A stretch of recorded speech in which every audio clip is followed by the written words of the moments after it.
दोस्तों, Donald Trump को एक बार फिर बड़ा झटका लगा है। दरअसल डोनाल्ड ट्रंप जिस बात की उम्मीद कर रहे थे वो पूरी होती नजर नहीं आ रही है। ईरान को कहीं ना कहीं कई मुल्कों का या तो सीधे सीधे उसको कई मुल्कों की हिमायत मिल रही है, या कई ऐसे मुल्क हैं जो ईरान के मामले में अमेरिका या इसराइल के साथ खुद को खड़ा नहीं करना चाहते।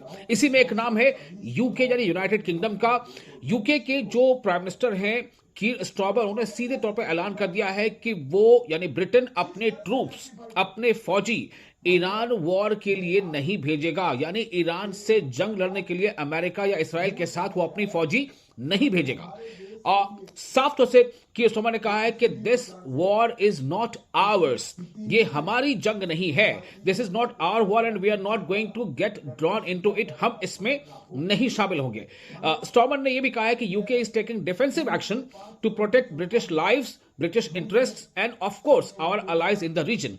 लेकिन जो सबसे बड़ी बात है वो ये है कि उन्होंने सीधे तौर पर ब्रिटेन ने यह मना तो कर दिया कि बरतानिया अपने फौजी अमेरिका या इसराइल के साथ मिलकर लड़ने के लिए, ईरान के खिलाफ लड़ने के लिए नहीं भेजेगा।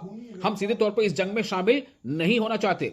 पहले भी उन्होंने इस बात को दोहराया था, लेकिन एक बात पहले यह थी कि पहले ये बातें आ रही थी कि जो इंग्लैंड में अमेरिकी फौजी बेसिस हैं, क्या उनका इस्तेमाल करने के लिए इंग्लैंड राजी है, इस्तेमाल करने देने के लिए। तो उस पर अभी एक तरह से कह सकते हैं कि थोड़ा अभी बादल छाया हुआ है, चूंकि यूके हालांकि has approved the use of British basis. यहां तक कि ब्रिटिश जो बेसिस हैं, आप अमेरिकी बेसिस तो छोड़ दीजिए, जो बरतानिया के अपने बेसिस हैं, एयर बेसिस, उनका इस्तेमाल करने के लिए यूएस को ब्रिटेन ने इजाजत दे रखी है। और ब्रिटिश एयर बेसिस का इस्तेमाल करके अमेरिका के फाइटर जेट्स उड़ान भर रहे हैं और ईरान पर हमले भी कर रहे हैं। यह भी एक सच्चाई है। साथ ही साथ UK has also deployed fighter jets to intercept Iranian projectiles.